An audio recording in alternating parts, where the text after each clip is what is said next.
Bon, Oh. kanina ko pa umiinom din na. Kanina ko pa umiinom ah. Oo nga eh. Malapit na maubos to eh. Oh.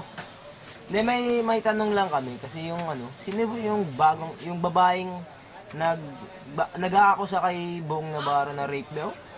Rape? Oo. Ni-rape ni Bo?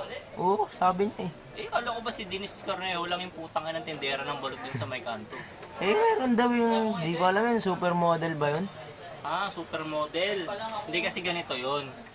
Dennis Cornejo, nakilala niya yung kasi yung nagtitinda siya ng balot hindi kumita. Oo. Oo, Tapos, kinuha niya model yun. Model ng balot.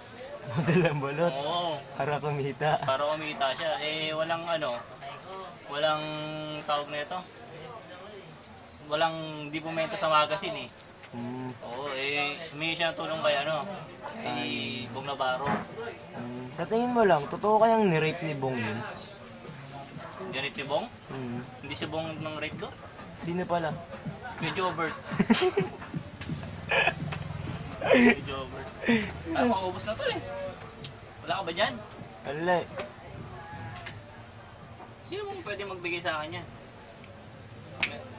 Meron ka, may papitik-pitik ka pa Oh, yan dami si Pasa yun. May red doors pa. Salamat Bing ha. Oh, buti. May deposit na boss.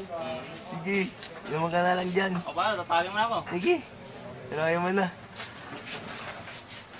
Now. Pataas sa tae. Wow, may tae. Putang ina.